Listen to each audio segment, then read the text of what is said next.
જય શ્રી કૃષ્ણ દર્શક મિત્રો, મારી યુટ્યુબ ચેનલ અમૃતવાણીમાં આપ સૌનું હાર્દિક સ્વાગત છે। આજે આપણે આ વિડીયોમાં સાંભળીશું શિવ મહાપુરાણ મહાત્મયની કથા। સર્વપ્રથમ શિવ મહાપુરાણ મહાત્મયની શરૂઆત કરતા પહેલા તુલસીદાસજીના શબ્દોમાં યાશ્રીભ વંદના કરીએ। કુંદ ઇન્દુ સમદેહ ક્ષમા રમન કરુણાયન જાહી દિન પર નેહ કરહુ કૃપા પરદનમયન।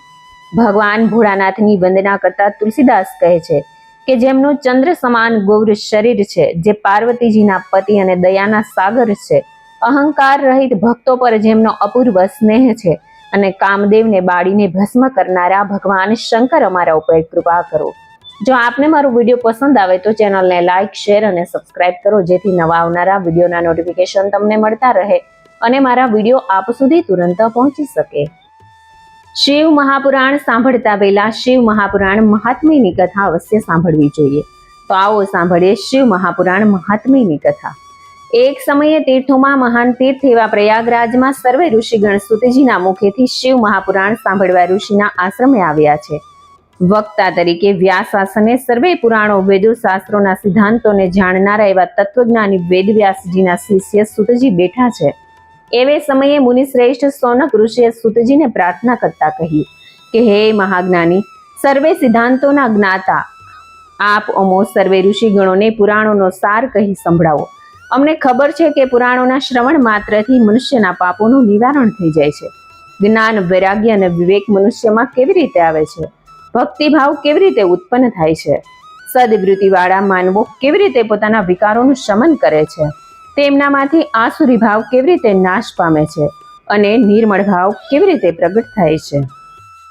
વળી હે સુતજી, આ ભયાનક કળીકાળમાં ટૂંકા આયુષ્ય અને દુષ્ટ વૃત્તિ ધરાવનારા લોકો પોતાના કલ્યાણનો રસ્તો નથી વિચારતા, પણ એવા મનુષ્યનો ઉદ્ધાર કઈ રીતે થાય તેનો કોઈ ઉપાય તો હશે જ। એ સર્વેનું કલ્યાણ થાય, ઉદ્ધાર થાય એવો પવિત્ર અને મંગલમય, જે સર્વેનું કલ્યાણ થાય એવો ઉપાય બતાવો।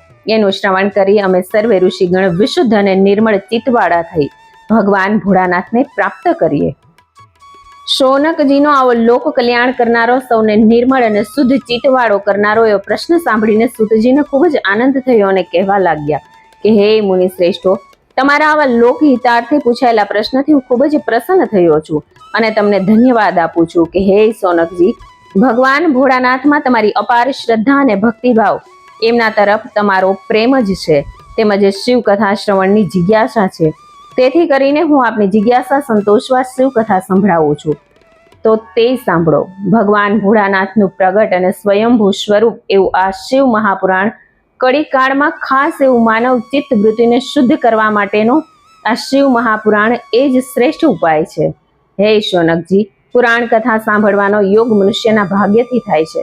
વળી આ શિવ મહાપુરાણ શ્રવણ કરનારાને મહાન રાજસૂય યજ્ઞ કરવા જેટલું પુણ્ય પ્રાપ્ત થાય છે। એટલું જ નહીં, આ શિવ મહાપુરાણ સાંભળનાર મનુષ્ય પોતે શિવરૂપ થાય છે। શૌનકજીને સંબોધન કરતા સુતજી આગળ કહે છે કે હે શૌનકજી, આ કળીકાળમાં જે કોઈ મુક્તિની ઈચ્છા રાખનારા છે તેવાઓએ પવિત્ર અને મુક્તિ અપાવનારા એવા આ પુરાણોનું શ્રવણ પઠન કરવું જોઈએ। વળી આ શિવ મહાપુરાણ ભગવાન શિવજીના સ્વમુખેથી પ્રગટ થયું છે, જે જગતના તમામ મનુષ્ય માટે અમૃત સમાન છે। વળી હે શૌનકજી, આ શિવ મહાપુરાણનું પઠન, પાઠ અને શ્રવણ કરનાર પોતાનું તો કલ્યાણ કરે જ છે, ઉપરાંત પોતાના કુળનું પણ કલ્યાણ કરે છે। એટલા માટે જે કોઈ પોતાની મુક્તિ ઈચ્છનારે શિવ મહાપુરાણનું શ્રવણ પઠન કરવું જોઈએ। આગળ જતા સુતજી શૌનકજીને કહે છે કે આ પુરાણમાં 28,000 શ્લોકોમાં અને 7 સંહિતામાં ભગવાન મહાદેવજીના જુદા જુદા ચરિત્રોનું વર્ણન કરવામાં આવ્યું છે। એ સંહિતાઓનો હું આપ સૌને પરિચય કરાવું છું, તે સાંભળો। પ્રથમ સંહિતા વિદેશ્વર સંહિતા આવે છે। આ સંહિતામાં શિવજીની ભક્તિના અલગ અલગ રૂપો અને ભગવાન ભોળાનાથની મહત્તા, પવિત્ર અને રુદ્રાક્ષોની ઉત્પત્તિનું વર્ણન બતાવ્યું છે। બીજી સંહિતા રુદ્ર સંહિતા છે, જેમાં જુદા જુદા ખંડોનું વર્ણન કરવામાં આવ્યું છે, જેવા કે ઉમાખંડ, કુમારખંડ, સૃષ્ટિખંડ, સતીખંડ તેમજ યુદ્ધખંડનું વિસ્તૃત વર્ણન કરવામાં આવ્યું છે। સવિશેષ કરીને આ સંહિતામાં શિવજીના અલૌકિક કાર્યોનું શિવ મહાપુરાણમાં શ્રદ્ધા ભક્તિ રાખનારા ભક્તોને સરળતા રહે તે માટે વર્ણન કરવામાં આવ્યું છે। ત્રીજી સંહિતા સતરૂપ સંહિતા છે। આ સતરૂપ સંહિતામાં ભગવાન શિવજીના જુદા જુદા અવતારોનું વર્ણન કરવામાં આવ્યું છે, તેમની જુદા જુદા અવતારોની લીલાઓનું વર્ણન કરવામાં આવ્યું છે। ભોળાનાથના મુખ્ય 10 નામોનું પણ આ સંહિતામાં વર્ણન કરવામાં આવ્યું છે.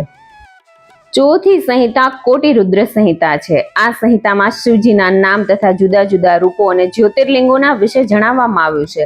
શું શું ઘટનાઓ ઘટવાને કારણે આ જ્યોતિર્લિંગની સ્થાપના થઈ અને શિવજીના કયા રૂપે નામો પડ્યા તેનું સવિસ્તર વર્ણન કરવામાં આવ્યું છે. પાંચમી સંહિતા ઉમા સંહિતા. આ ઉમા સંહિતામાં ઉમા સાથે જોડાયેલા અનેક દ્વીપોનું વિભિન્ન વર્ણન કરવામાં આવ્યું છે. તેમજ સૃષ્ટિ વિશેનું ચિંતન પણ કરવામાં આવ્યું છે. છઠ્ઠી સંહિતા છે કૈલાસ સંહિતા. આ સંહિતામાં શિવ શંભુનું આદિ મૂળ બીજ રૂપનું વર્ણન કરેલ છે. તેમજ ઋષિગણો માટે દ્વૈત અદ્વૈત વિશેનું ચિંતન મનન સવિસ્તારથી કરવામાં આવ્યું છે. સાતમી સંહિતા વાયવ્ય સંહિતા છે. આ સંહિતામાં મુનિસુતજીએ ઋષિ મુનિઓને યજ્ઞ રૂપ જ્ઞાન સાથે સમગ્ર સંસારની રચનાઓનો ક્રમ બતાવ્યો છે તથા સૃષ્ટિની ઉત્પત્તિ કઈ રીતે થઈ અને ઋષિ મુનિઓ વિશે નાની નાની પણ અગત્યની પૂર્ણ ઘટનાઓ જે ઘટી છે તેનું વર્ણન પણ આ સંહિતામાં આપેલું છે. અને આ ઘટનાઓનો સંબંધ ક્યાંક ભગવાન ભોળાનાથ સાથે જોડાયેલો છે.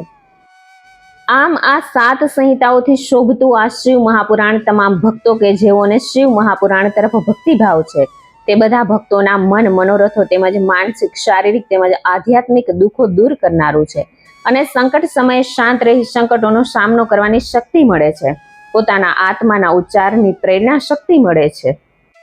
પછી શૌનકજીએ ચિત્ત શુદ્ધિ તથા પુરાણોમાં આસ્થા ભક્તિ બધે વિશ્વાસ ઉત્પન્ન થાય એટલા માટે થયેલા મહાપુરુષોનો ઇતિહાસ ચરિત્ર સંભળાવવા માટે સૂતજીને પ્રાર્થના કરી. સૂતજી કહેવા લાગ્યા કે હે શૌનકજી, તમારો આ જિજ્ઞાસાપૂર્ણ પ્રશ્ન યથાર્થ છે. શિવ મહાપુરાણનું પઠન પાઠ અને શ્રવણ મનુષ્યને તેમના પાપ કર્મોથી મુક્તિ અપાવે છે અને આ કથનને સિદ્ધ કરવાને માટે હું તમને એક પ્રાચીન ઘટના ઘટી છે તે સંભળાવું છું, તે તમે સાંભળો. મહાપાપી દેવરાજની મુક્તિ. પુરાણ કાળમાં કિરાતન નગરમાં એક બ્રાહ્મણ રહેતો હતો. આ બ્રાહ્મણ પોતાના બ્રહ્મ તત્વને ચૂક્યો અને આચાર વિચારહીન દુષ્ટ કૃત્યોનું આચરણ વગેરે અનિષ્ટોના સકંજામાં ઝડપાયો. પરંતુ એટલું જ નહીં, બ્રાહ્મણ હોવા છતાં તેને માંસ વેચવાનું શરૂ કર્યું અને આવું પાપ કર્મ કરવા લાગ્યો. એકવાર એ ગામની બહાર તળાવમાં નાહવા માટે ગયો ત્યારે તેણે એક સ્વરૂપવાન શોભાવતી નામની સ્ત્રી જોઈ. આ શોભાવતી વૈશ્યાકર્મ કરવા વાળી હતી, પરંતુ આ બ્રાહ્મણ હોવા છતાં તેના ઉપર મુગ્ધ થઈ ગયો.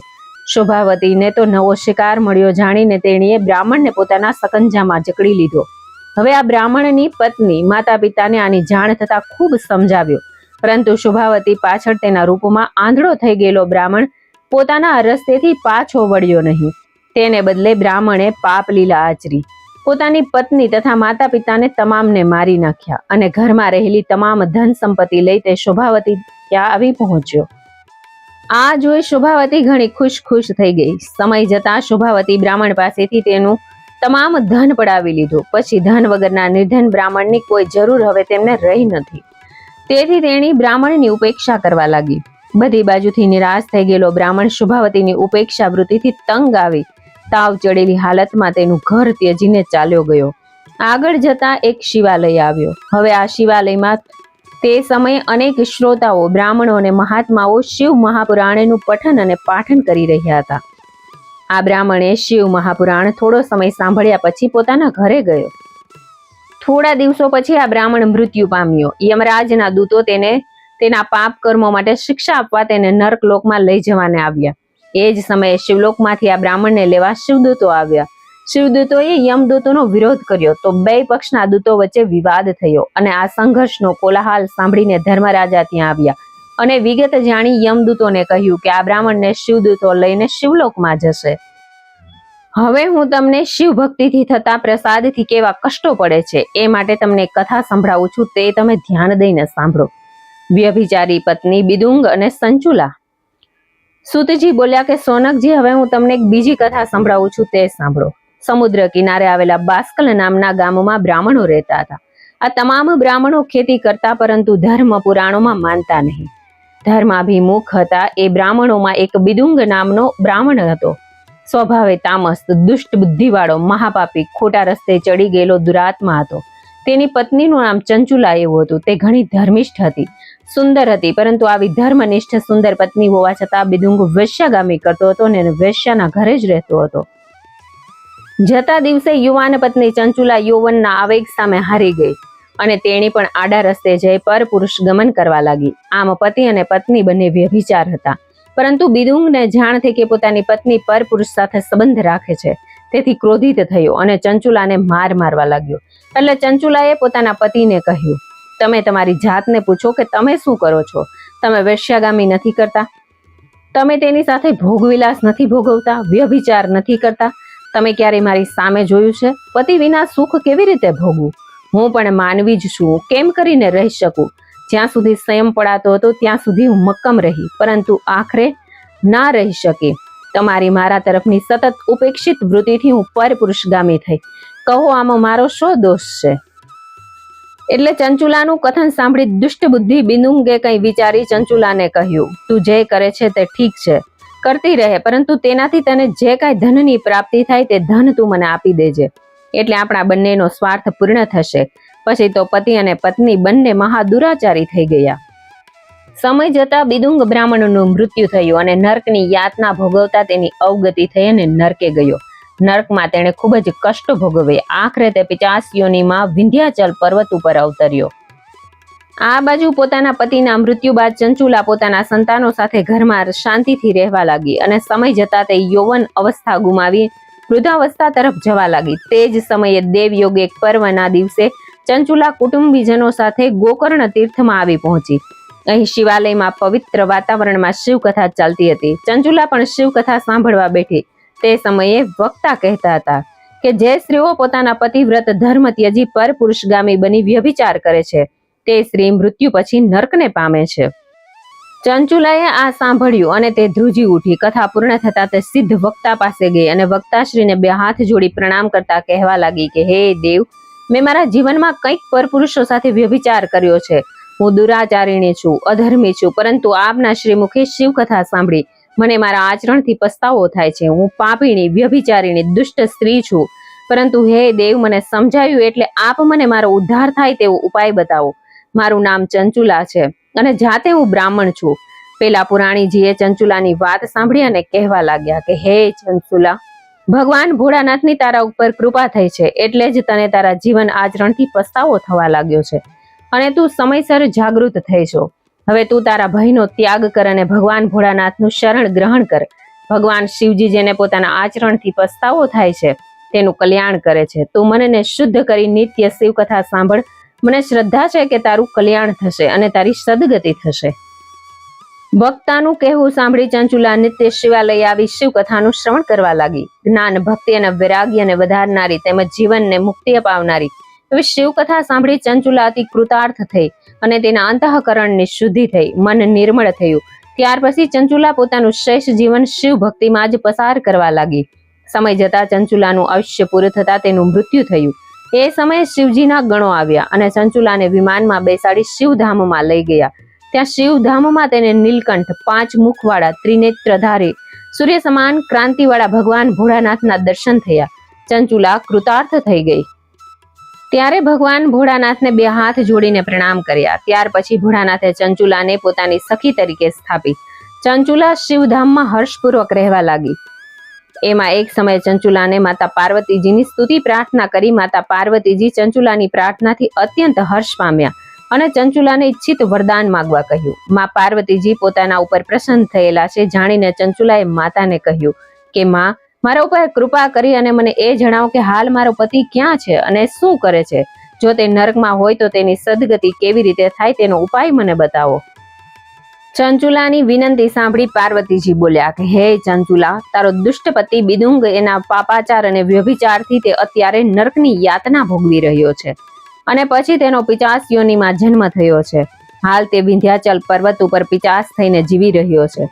હે ચંચુલા, જો તારા પતિને મહાદેવની કથા સાંભળવા મળે તો જ તેને 50 યોનિથી છુટકારો મળે અને શિવ કથા શ્રવણથી તેની સદગતિ થાય. ચંચુલાએ માતાને વિનંતી કરી કે પોતાના પતિ શિવકથા સાંભળી શકે તેવો ઉપાય મારા ઉપર કૃપા કરીને આપ મને જણાવો. માતા પાર્વતીજી અત્યંત પ્રસન્ન થયા અને તુંબુર નામના ગંધર્વ સજ અને ચંચુલાને વિમાન માર્ગે વિંધ્યાચલ મોકલ્યા. વિમાનમાં બેસી આકાશ માર્ગે તુંબુર અને ચંચુલા વિંધ્યાચલ પર્વત ઉપર આવ્યા. પછી તુંબુરોએ 50ને બળવા પરી દોરડાથી સખત રીતે બાંધીને સામે બેસાડી અને ત્યારબાદ તુંબુરે શિવ કથા સંભળાવવા માંડી. સ્વર્ગમાં આની જાણ દેવતાઓને થઈ કે તુંબુર શિવ કથા કરવાને માટે વિંધ્યાચલ પર્વત ઉપર આવ્યા છે. એવું સાંભળી દેવો અને ઋષિ મુનિઓ પણ તુંબુરના સ્વમુખેથી શિવ કથા સાંભળવાનો લાભ લેવા વિંધ્યાચલ પર્વત ઉપર આવી પહોંચ્યા. આથી વિંધ્યાચલ પર્વત ઉપર જાણે ઉત્સવ ઉજવાઈ રહ્યો હોય તેવું વાતાવરણ છવાઈ ગયું. તુંબુરે 7 સંહિતાઓ સહિત શિવ મહાપુરાણનું પિચાસ બિંદુંગને શ્રવણ કરાવ્યું અને શિવ પુરાણ સાંભળતા જ પિચાસના બંધનો છૂટી ગયા અને એક દિવ્ય પુરુષ થઈ બિંદુંગ પ્રેત યોનિમાંથી મુક્ત થયો. ત્યારબાદ પોતાની પત્ની ચંચુલા સાથે બિંદુંગ શિવ ચરિત્રનું ગાન કરવા લાગ્યો. ત્યાર પછી તુંબુર સાથે બિંદુંગ પોતાની પત્ની ચંચુલાને લઈ વિમાનમાં બેસીને શિવધામમાં આવ્યો.